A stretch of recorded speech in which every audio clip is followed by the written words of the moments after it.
খায়রুল বাশার। ওনার বাড়ি ঝালকাঠি জেলার সদর উপজেলায়। আর উনি মূলত ঢাকার প্রাণকেন্দ্র এলিফ্যান্ট রোড বা বাংলা মোটর, এখানে যেই একটি নামকরা মার্কেট রয়েছে ইস্টার্ন প্লাজা, এটার নাম অনেকেই শুনেছেন।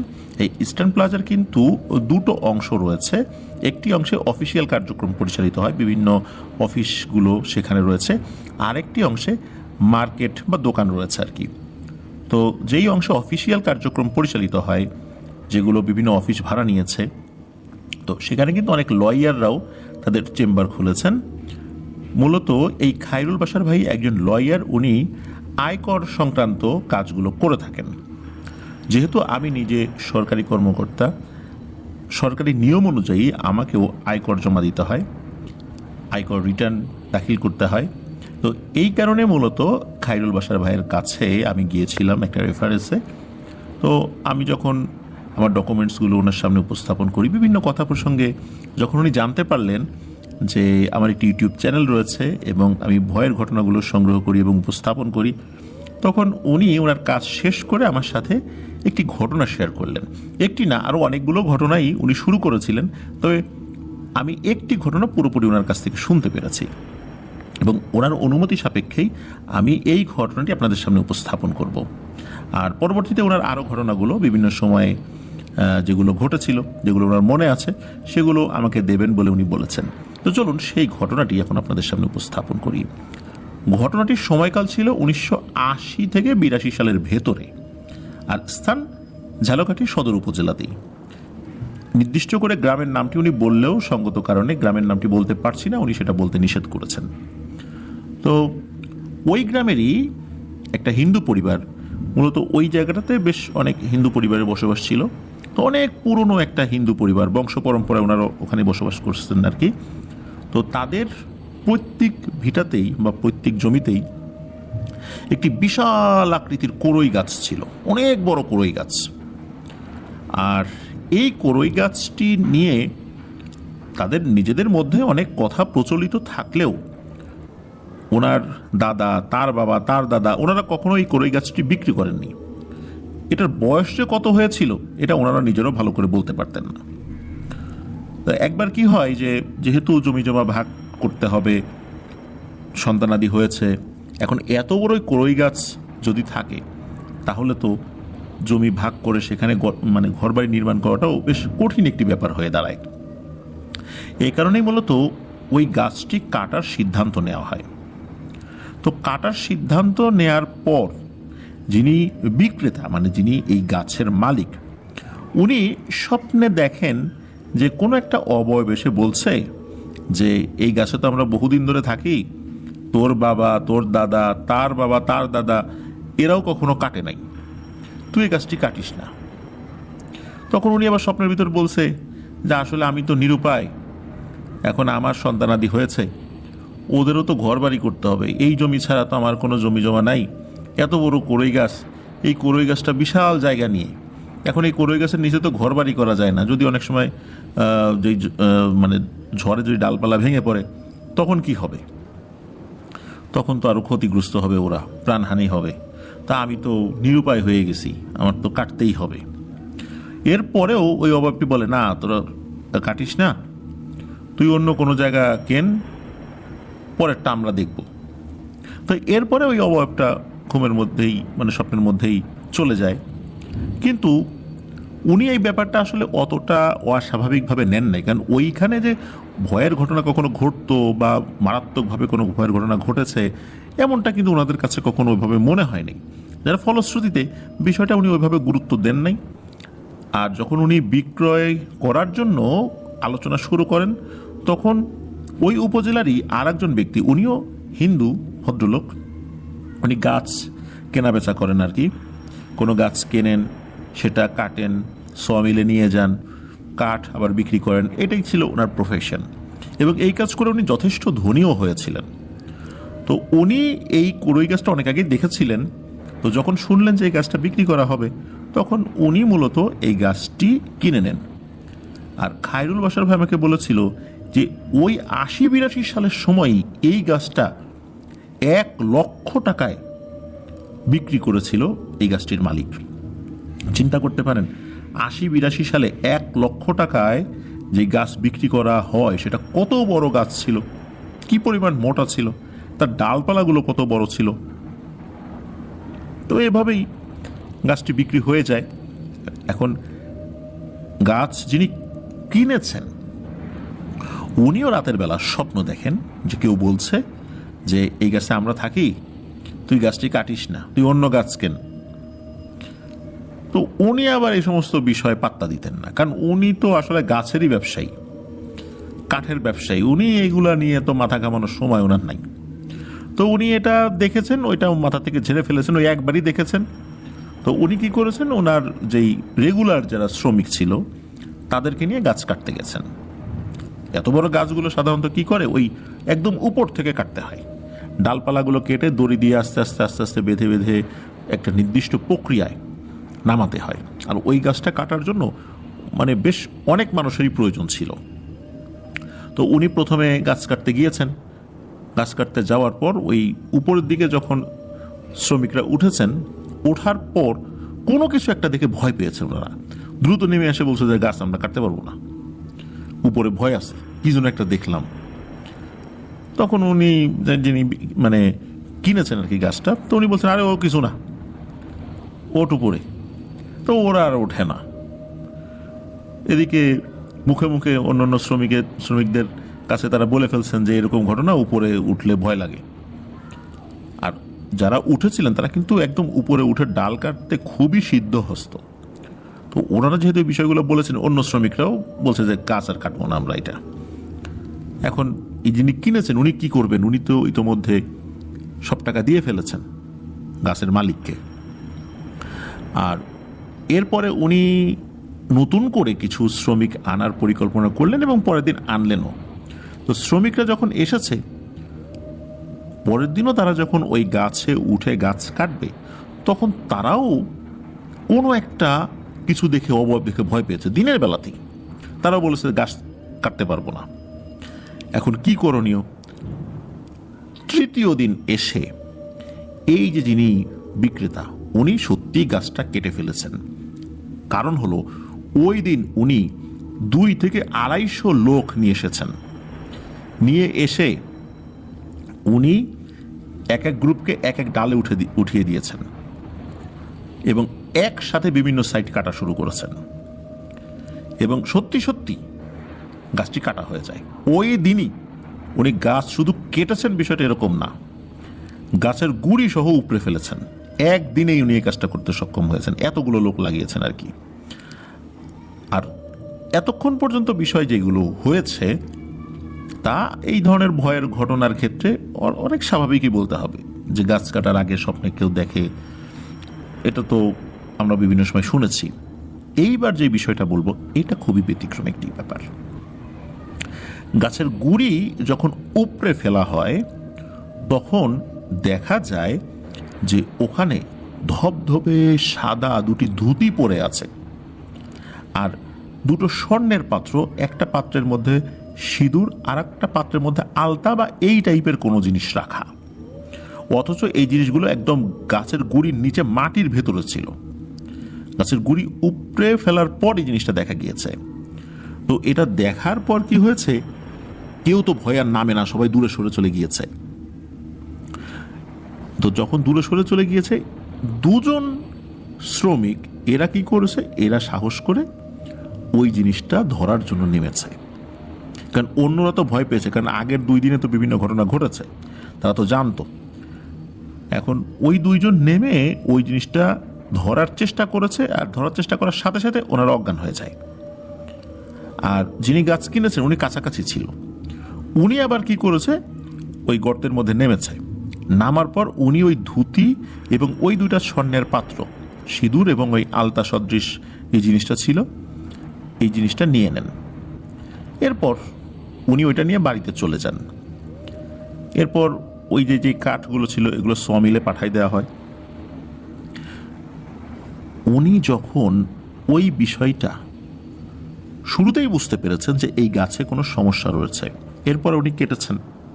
কাটার পর এইখানে যে ব্যাপারটা ছিল বা এই যেই ধুতি সিঁদুর, তারপরে আলতার মতো জিনিস, স্বর্ণের পাত্রে তো এই দুটো জিনিস ছিল আর কি। তো এটা নিয়ে আসার পর উনি বুঝতে পারলেন যে উনি বড় ধরনের কোনো একটা ভুল করে ফেলেছেন। এই জিনিসটা নিয়ে আসছেন, এই জিনিসটা নিয়ে আসার পরের দিন যখন দুঃসংবাদটা আসে তখন উনি ভালো করে বুঝতে পারেন কি সেই দুঃসংবাদ। দুঃসংবাদটা হচ্ছে ওই যে দুই শ্রমিক যারা অজ্ঞান হয়ে গিয়েছিল তাদেরকে তো হসপিটালে পাঠানো হয়, পরের দিন তারা দুজনেই মারা যান। তখন বুঝতে পারলেন যে ও টাচ করার সাথে সাথে মারা গেল, এরপরে অসুস্থ হয়ে আমি এই জিনিসটা নিয়ে আসছি, না জানি কোন বিপদ আমার উপর অপেক্ষা করছে। ওই জিনিসটা উনি কি করেছেন এটা জানা যায় না। ওই দুইটা ধুতি বা ওই যে স্বর্ণের দুটো পাত্রের মধ্যে যেটার মধ্যে সিঁদুর ছিল এবং আলতা সদৃশ জিনিস ছিল, এটা কি করেছেন এটা জানা যায় না। উনি কি করেছেন, ওনার ব্যবসা অন্যকে বুঝিয়ে দিয়ে, ওনার এক আত্মীয়কে বুঝিয়ে দিয়ে উনি ওনার স্ত্রী এবং ওনার সন্তানাদি সহ কয়েকদিনের মধ্যেই বিদেশে চলে যান। এক্স্যাক্ট কোন দেশে গিয়েছিলেন এটা জানতে পারেন নাই খায়রুল বাশার ভাই। তো বিদেশে চলে যাওয়ার অল্প কিছুদিনের মধ্যেই দেশে খবর আসে যে যিনি এই গাছটি ক্রয় করেছিলেন, কেটেছিলেন, সপরিবারে ওনারা মারা গিয়েছেন। তবে একসাথে মারা গিয়েছেন বিষয়টা এরকম না। প্রথমে ওনার সন্তানগুলো মৃত্যুবরণ করা শুরু করে। অদ্ভুত বিষয় হলো প্রত্যেকেরই রক্ত বমি ওঠা শুরু হয়, আর যার একবার রক্ত বমি ওঠা শুরু করেছে মাত্র একদিনের ভিতরেই সে মারা গিয়েছে। ওই পরিবারের সদস্যদের রক্ত বমি ওঠা মানেই হচ্ছে মৃত্যু নিশ্চিত। এইভাবে ওনার সব সন্তানরা মারা যান, এরপর ওনার স্ত্রী মারা যান, সর্বশেষ উনিও মারা যান। তবে এই ঘটনার সবচেয়ে অদ্ভুত বিষয় হচ্ছে এই গাছের যিনি বিক্রেতা মানে মূল মালিক যিনি ছিলেন তার কিন্তু কিচ্ছু হয় নাই, তারও কিচ্ছু হয় না, তার সন্তানাদেরও কিচ্ছু হয় নাই, তার বংশধররা এখনো কিন্তু ভালো আছে। কিন্তু যিনি কিনেছিলেন আর এই যে ধুতি, সিঁদুর এবং আলতা সদৃশ যিনি যারা টাচ করেছিলেন তারাই শেষ হয়ে গেছে। বিশেষ করে দুইজন শ্রমিক তারা তো মারা গেল পরের দিনই। আর উনি যেহেতু নিয়ে আসছিলেন উনি ওনার পরিবার সহ ধ্বংস হয়ে গিয়েছেন একদমই। তো যিনি বিক্রয় করলেন, যিনি কিনলেন এই গাছ, দুজনেই হিন্দু ধর্মাবলম্বী। মূলত জানা যায় যে ওই গাছে হিন্দু ধর্মাবলম্বী জিনেরা পরিবার নিয়ে বসবাস করত বহু বছর ধরে বংশ পরম্পরায়। এই জন্য এই গাছটি বিক্রি করতে নিষেধ করা হয়েছিল। যেহেতু উনি নিরুপায় ছিলেন, হয়তোবা ক্রেতাকে উনি ক্রেতার কোনো সমস্যা হয় নাই বা ওই জিনেরা তাকে ক্ষমা করে দিয়েছে, কিন্তু বিক্রেতা তাকে দুইবার সতর্ক করার পরেও সে যখন কয়েকশো লোক নিয়ে হাজির হলো, গাছটা কেটেও ফেললো, এরপরে যখন ওই গাছের গুড়ির নিচে ওই জিনিসটা দেখলো তারপর উনি আবার এটা নিয়েও চলে গিয়েছেন। ওনার উচিত ছিল ওই জিনিসটা মাটি দিয়ে ঢেকে দেয়া, কিন্তু উনি সেটা করেন নাই। কিন্তু উনি যে এগুলো কার কাছে দিয়েছেন, কি হয়েছে, এটার আর কোনো সন্ধান পাওয়া যায়নি। এটি ছিল ঘটনা।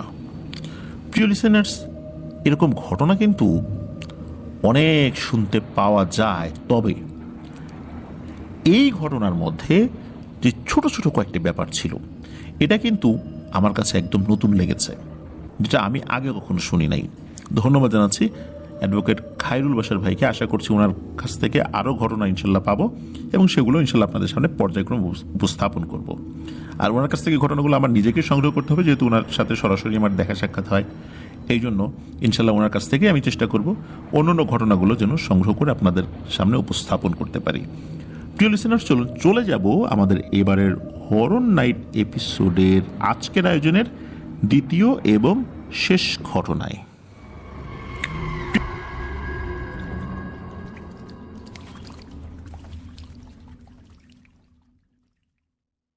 প্রিয় লিসেনার্স, রবি ভাইকে নতুন করে পরিচয় করিয়ে দেওয়ার কিছু নেই, তারপরও যারা নতুন লিসেনার রয়েছেন তাদের জন্য বলছি যে উনি বর্তমানে ইউএসএইডের একজন কর্মকর্তা হিসেবে কর্মরত রয়েছেন। এই মুহূর্তে যদিও বা উনি মধুখালীতে একটি প্রজেক্টের দায়িত্বে রয়েছেন, তবে প্রজেক্টের কাজে বাংলাদেশের বিভিন্ন জায়গাতেই উনি গিয়েছেন। তো উনি যখন বেশ কিছুদিন আগে গাজীপুরে গিয়েছিলেন, গাজীপুরের ভাদাম নামক একটা স্থানে, সেখানে মূলত ড্রেনেজ সিস্টেম নিয়ে একটি প্রজেক্ট ছিল, মূলত সেটির কারণে ওখানে গিয়েছিলেন। তো ওখানে যাওয়ার পর বেশ বয়স্ক বলতে কি মধ্য বয়সীও না, একটু তার থেকেও বেশি বয়স হবে আর কি, 55-60 বছর এরকম একজন ব্যক্তি। তার নাম হচ্ছে মোহাম্মদ আব্দুস সামাদ। এই আব্দুস সামাদ উনি ওনার তরুণ বয়স থেকেই বেশ সাহসী একজন মানুষ, এবং ওই বয়স থেকেই উনি অনেক গভীর ড্রেইনের মধ্যে নেমেও অনেক জটিল জটিল কাজ সমাধান করেছেন, যেখানে কেউ নামতে ভয় পায়। কারণ হচ্ছে ড্রেনেজ সিস্টেমের মধ্যে কিন্তু খুব ভয়ঙ্কর ধরনের ঘটনাও ঘটতে পারে। কারণ হলো ওই জায়গাগুলো খুব বিষাক্ত হয়ে থাকে, দূষিত পানি, ময়লা, আবর্জনা সেখানে থাকে। তো দেখা যাচ্ছে যে সেখানে অক্সিজেন নিয়ে গেলেও বিভিন্ন ধরনের বিপদ আপদ হতে পারে। তারপরে অনেক সময় ড্রেনেজ ব্যবস্থার মধ্যে প্রচণ্ড পরিমাণ পানির প্রেশারও থাকতে পারে। সেই পানির প্রেশারেও কিন্তু ওনাদের যোগাযোগ ব্যবস্থা বা অক্সিজেন সাপ্লাই থেকে শুরু করে বিভিন্ন বিষয়গুলো ধ্বংস হয়ে যেতে পারে। এছাড়া যদি কখনো কোনো একটা সরু গলির মধ্যে ওনারা পানির প্রেশারে চলে যান, তাহলে তো মৃত্যু নিশ্চিত। এরকম ঝুঁকি নিয়ে কিন্তু ওনাদেরকে কাজ করতে হয়। তো ওনার সাথে যখন কথা হচ্ছিল রবি ভাইয়ের, তখন রবি ভাই এই আব্দুস সামাদ চাচাকে ওনার সাথে কোনো ভয়ের ঘটনা ঘটেছে কিনা এই বিষয়ে প্রশ্ন করলে উনি একটি ঘটনা শেয়ার করেছিলেন, যে ওনার জীবনে একটি ভয়ঙ্কর ঘটনা রয়েছে। তো সেই ঘটনাটি যখন শেয়ার করেন, তখন রবি ভাইয়ের কাছে যেমন অদ্ভুত লেগেছে, আর এটা শোনার পর আমাদের কাছে অদ্ভুত লেগেছে। চলুন সেই ঘটনাটি এখন শুরু করি। ঘটনাটি ঘটেছিল 2005 সালে। 2005 সালে গাজীপুর মিউনিসিপ্যালিটি যেটা, তখন ওখান থেকে ওনার কাছে একটি খবর আসে যে এই চেরাগালির এখানে, যে গাজীপুর এই যে টঙ্গী চেরাগালি যে জায়গাটা রয়েছে, ওইখানে একটা জায়গায় পানি আটকে গেছে ড্রেনের মধ্যে, কোনোভাবেই সেটা সমাধান হচ্ছে না। তো এটা পরিষ্কার করতে হবে। মূলত এই তথ্যটা ওনার কাছে আসে হচ্ছে রাতের বেলা। তো রাতের বেলা ওই সময় তো আর যেতে পারেন নাই, সকাল সকালই উনি সহ ওনার আরও 2জন সহকর্মী নিয়ে সেখানে চলে যান। যাওয়ার পর ওই সাইটটা স্থানীয় যারা প্রশাসনের লোক ছিলেন তাদের সহযোগিতায় একটা সাইট আটকানো হয় যাতে যানবাহন না চলাচল করে। এরপর ওনাদের যে প্রয়োজনীয় জিনিস, অক্সিজেন সিলিন্ডার, আর অক্সিজেন সিলিন্ডার বলতে কি ওনারা মুখে মাস্ক পরে নেন, অক্সিজেনের জন্য উপরে একটা মেশিন চলে, ওই মেশিন থেকে অক্সিজেন সাপ্লাই হতে থাকে। যদি কোনো কারণে ওই মেশিন বন্ধ হয়ে যায় অথবা কোনো কারণে ওইটার পাইপ যদি নষ্ট হয়ে যায় বা ছিঁড়ে যায়, তাহলে কিন্তু ভয়ঙ্কর বিপদ। তো উনি প্রথমে নামেন যেই জায়গাটাতে সমস্যা আছে বলে মনে হয় আর কি, মানে যেখানে পানি এসে ওখান থেকে পানি বের হয়ে আসছে। তো ওই জায়গাতে উনি যখন নামেন, ওই জায়গাগুলো সাধারণত যেখানে ম্যানহোল থাকে, ম্যানহোলে যে ঢাকনা থাকে, ওই বরাবর নিচে কিন্তু একটা ক্লোজার থাকে। ক্লোজারে দেখা যাচ্ছে যে বিভিন্ন পাশ থেকে পানি আসতে থাকে, মাঝখানে একটা চারকোনা কিউবের মতো করে একটা জায়গা করা থাকে। ওই জায়গার ওই প্লেসটাতে মূলত লোহার শিক দিয়ে তৈরি একটা ঢাকনা থাকে। তো যারা এটা দেখেছেন তারা বুঝতে পারবেন আর কি। তো উনি জানতেন যে এই জায়গায় অনেক সময় চতুর্দিক দিক থেকে পানি এসে বিভিন্ন পলিথিন বা এই টাইপের কোনো জিনিস এসে যদি ওই ক্লোজারের ঢাকনার উপরে পড়ে, তখন পানি আটকে যায়। আর ওই ক্লোজারের ওই জায়গাটাতে প্রচণ্ড পানির প্রেশার থাকে। যেহেতু এটা খুবই ব্যস্ততম এলাকা, ইন্ডাস্ট্রিয়াল এলাকাও বটে, যার কারণে ওখানে প্রতিনিয়ত প্রচুর পানির ব্যবহার হয়। আর এই কারণে পানির প্রেশার যেমন থাকে, বিভিন্ন ধরনের পলিথিন জাতীয় ময়লা আবর্জনাও ওই জায়গায় এসে জমা হওয়াটাই স্বাভাবিক। তো উনি ওই জায়গায় নেমেছেন। নামার পর প্রচণ্ড পানির প্রেশারে উনি ওই ক্লোজার পর্যন্ত পৌঁছাতে পারছিলেন না। উনি নামার চেষ্টা করলো, ব্যর্থ হয়ে আবারও উঠে চলে আসেন আর কি। কিন্তু যেতে তো হবেই, না হলে তো পানি ওভারফ্লো হয়ে যাচ্ছে উপর দিয়ে। এরপর উনি আরেকটু শক্তি সঞ্চয় করে আল্লাহর নাম নিয়ে আবারও ডুব দেন। এবারে উনি কষ্ট করে ওই ক্লোজার পর্যন্ত পৌঁছে যান। তো ক্লোজার পর্যন্ত যখন পৌঁছেছেন, পৌঁছানোর পর উনি ওই ক্লোজারের উপর যখন হাত দেন, তখন উনি বুঝতে পারেন বেশ মোটা আকারের একটা রেক্সিন জাতীয় জিনিস ওইটার উপরে পড়েছে। এবং আটকে গেছে ওখানে, যার ফলশ্রুতিতে ওই ক্লোজারের ওই ঢাকনা দিয়ে পানি পাস হতে পারছে না। উনি কি করেছেন, এক হাত দিয়ে ওই রেক্সিনটা যখন সরিয়েছেন, সরানোর সাথে সাথে খপ করে ওনার হাত যেন টেনে ধরেছে, মনে হলো একটা মানুষের মতো হাত, কিন্তু আঙ্গুল মনে হচ্ছে দুইটা। উনি আবার কি করেছেন, ভয় পান নাই, উনি সাহস করে ওই রেক্সিনটা উনি ওনার পায়ের এক পাশে রেখে ওনার অন্য হাত দিয়ে খপ করে ওই হাতটা ধরেছেন, যেই হাতটা ওনার হাতের উপর চেপে ধরেছে। তো যখনই ধরেছে তখন উনি ফিল করেন যে এই হাতটা খুব লিকলিকে ছোট একটা হাত, এবং হাতে আঁশ থাকে না, মানুষ এই মাছের আঁশ যখন মানুষ হাত দেয় মাছের গায়ের উপর, তখন কিন্তু একটা আঁশ জাতীয় জিনিস আমরা অনুভব করি। এমনি তো থাকে আঁশ, এটা আমরা দেখেছি, কিন্তু হাত দিলে কিরকম অনুভূতি হয় উনি বুঝতে পারেন যে বেশ বড় বড় আঁশ রয়েছে তার হাতে। এরপর উনি ভয় পেয়ে ওই হাতটা ছেড়ে দেন, আর ওনার পায়ের একটা পাশে চাপ দিয়ে যেই রেক্সিনটা রেখেছিলেন ওইটা আবার ধরে দ্রুত উপর দিকে উঠে আসেন। উনি ভাবছেন হয়তোবা তার পা ধরে নিচে হ্যাঁচকা টান দেয় কিনা, কিন্তু না, সেটা আর হয়নি। উনি দ্রুত উপরে উঠে আসেন। উপরে উঠে আসার পর উনি ওই রেক্সিনটা তোলেন, বেশ বড় ভারী একটা রেক্সিন ছিল সেটা, যার কারণে এরকমটা হয়েছিল আর কি। আর যেহেতু এখন পানি ক্লিয়ার হবে আস্তে আস্তে, তো উনি যখন উঠেছেন, ওঠার পর 1 ঘন্টার মতো ওনারা সবাই ওয়েট করেছেন। 1 ঘন্টার মধ্যে মোটামুটি পানির প্রবাহ একদম স্বাভাবিক হয়ে যায়। যখন পানির প্রবাহ স্বাভাবিক হয়ে যায় তখন ড্রেনেজের যে লাইনগুলো সেগুলো ক্লিয়ার হয়ে যায়, পানিও নিচে নেমে আসে। এরপর ওখানে অন্য কোনো জায়গায় আরও কিছু আটকে আছে কিনা সেই জিনিসগুলো কিন্তু পরখ করা জরুরি। শুধু এইটা করলে যে সমস্যার সমাধান হয়ে গেল বিষয়টা এরকম না। পানি নেমে গেলে তখন আরও কিছু কাজ থেকে যায়। তখন উনি আর একা নামেন নাই, ওনার সাথে আর একজন সহযোগীকে নিয়ে নেমেছেন।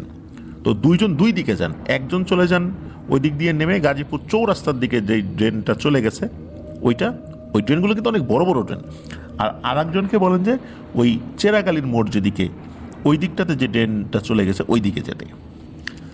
তো ড্রেন যখন নিচ দিকে করা হয় তখন কিছু জায়গায় একটু পাটাতনের মতো করা হয়, যাতে করে যারা ড্রেনেজ সিস্টেমটা ক্লিন রাখবেন, যে পরিচ্ছন্নতা কর্মীরা, তো ওনারা যেন ওনাদের কাজের সুবিধা পেতে পারেন, এই জন্য এটা করা হয়।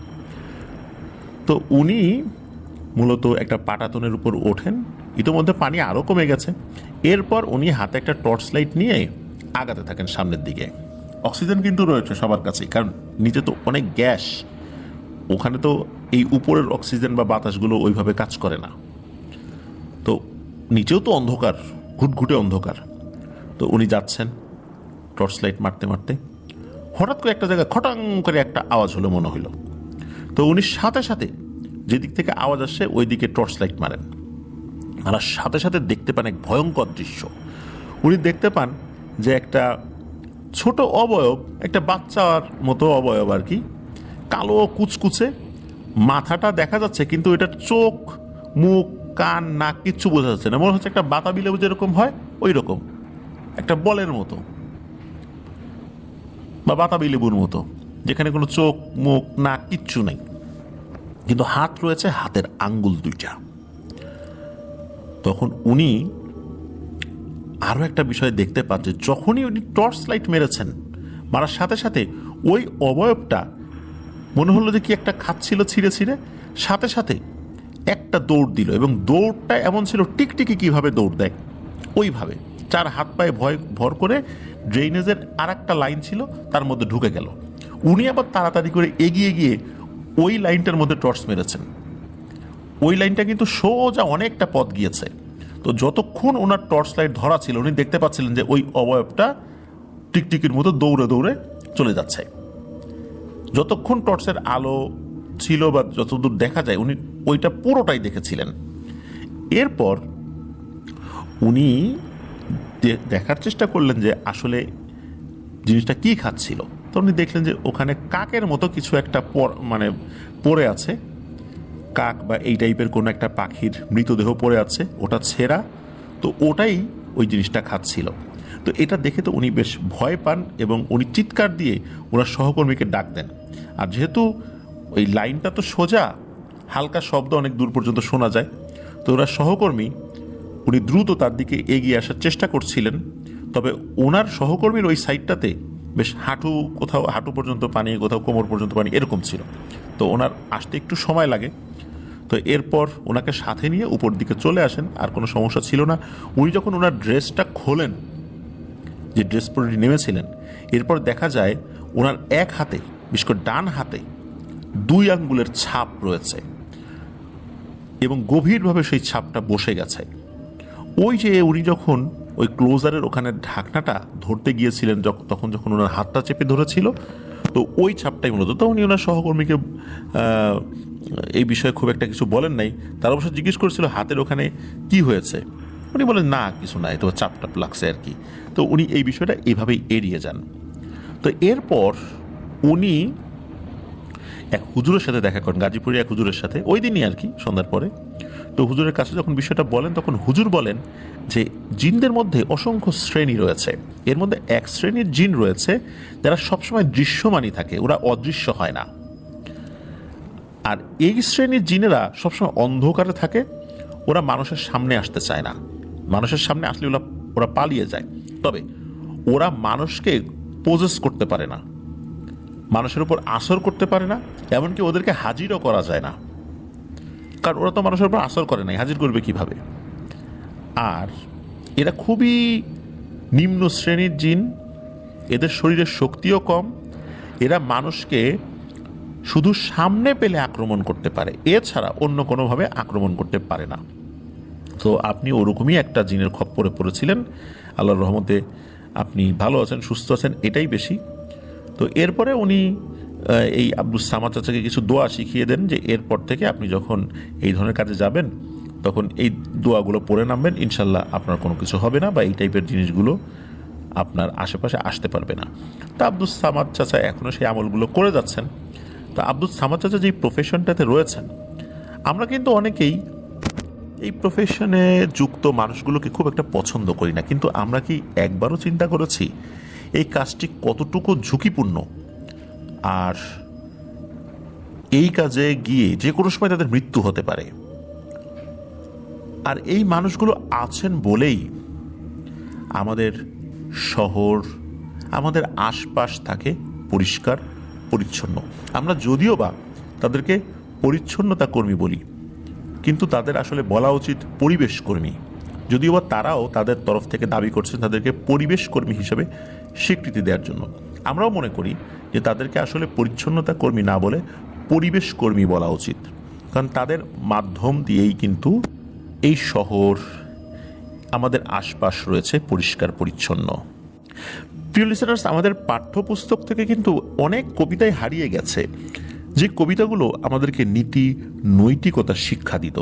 তেমন একটি কবিতা সত্যেন্দ্রনাথ দত্তের মেথর কবিতাটি, যেই কবিতাতে কিন্তু এই পরিবেশ কর্মীদের উদ্দেশ্যে অনেক কথাই বলা হয়েছে। মূলত সেই কথাগুলো বলা হয়েছে আমরা যারা নিজেদেরকে সভ্য সমাজের লোক দাবি করি তাদেরকে শিক্ষা দেওয়ার জন্য। সেই কবিতায় কিন্তু লেখা রয়েছে, কে বলে তোমারে বন্ধু অস্পৃশ্য অসুচি, সুচিতা ফিরিছে সদা তোমারই পিছনে, তুমি আছো গৃহবাসে তাই আছে রুচি, নইলে মানুষ বুঝি ফিরে যেত বনে। প্রিয় লিসেনার্স, যারা এই কাজগুলো করছেন তারা আমাদের আশপাশ পরিষ্কার রাখছেন বলেই তো আমরা সুন্দর করে চলতে পারছি। আপনি একবার ভাবুন, আমাদের বাড়িতে বা আমাদের আশপাশ যারা পরিষ্কার পরিচ্ছন্ন রাখছেন তারা যদি একদিনের জন্য সেটা করা বন্ধ করেন, আমরা বাইরে বের হতে পারবো? আমাদের আশপাশে যে ডাস্টবিনগুলো রয়েছে এগুলো যদি একদিনের জন্য পরিষ্কার পরিচ্ছন্ন কর্মীরা বা পরিবেশ কর্মীরা এই ময়লাগুলো নিয়ে বন্ধ রাখেন, আমরা রাস্তায় নামতে পারবো? কিন্তু দিন শেষে তাদেরকে দেখেই আমরা কিন্তু নাক ছিটকাই। এটা কি আসলে আমাদের করা উচিত? নিশ্চয়ই করা উচিত নয়, কারণ তারা আছে বলে আমরা এই ঘরে থাকতে পারছি, না হলে এই ঘর আমাদের থাকার অযোগ্য হয়ে যেত। আজকের এই এপিসোডটি সকল পরিবেশ কর্মীর উদ্দেশ্যে উৎসর্গ করলাম, যারা আমাদের আশপাশ পরিষ্কার রেখে আমাদের এই শহর, আমাদের এই গ্রামকে রেখেছেন বাসযোগ্য। প্রিয় লিসেনার্স, আজকের এপিসোড এ পর্যন্তই। ইনশাল্লাহ আসছে বৃহস্পতিবার আপনাদের পাঠানো ঘটনাবলী নিয়ে 133তম এপিসোড নিয়ে ইনশাল্লাহ হাজির হব। এছাড়া এইবার যেই ফ্রাইডে আসতে যাচ্ছে, সেই ফ্রাইডেতে কিন্তু দারুণ একটি স্পেশাল এপিসোড হতে যাচ্ছে। আশা করছি এবার স্পেশাল এপিসোডে ভিন্ন ধর্মী কিছু চমক আপনাদের জন্য নিয়ে আসতে সক্ষম হব ইনশাল্লাহ। সবাই ভালো থাকবেন, সুস্থ থাকবেন, আমার জন্য দোয়া করবেন, আমার পরিবারের জন্য দোয়া করবেন, আপনাদের জন্য দোয়া রইল, আপনাদের পরিবারের প্রত্যেকের জন্য দোয়া রইল। মহান আল্লাহ সুবহানাহু ওয়া তাআলা আমাদেরকে ভালো রাখুন, সুস্থ রাখুন, নিরাপদে রাখুন, আফনান দ্য হোল ওয়ার্ল্ডের সাথে রাখুন। আসসালামু আলাইকুম। প্রিয় লিসেনার,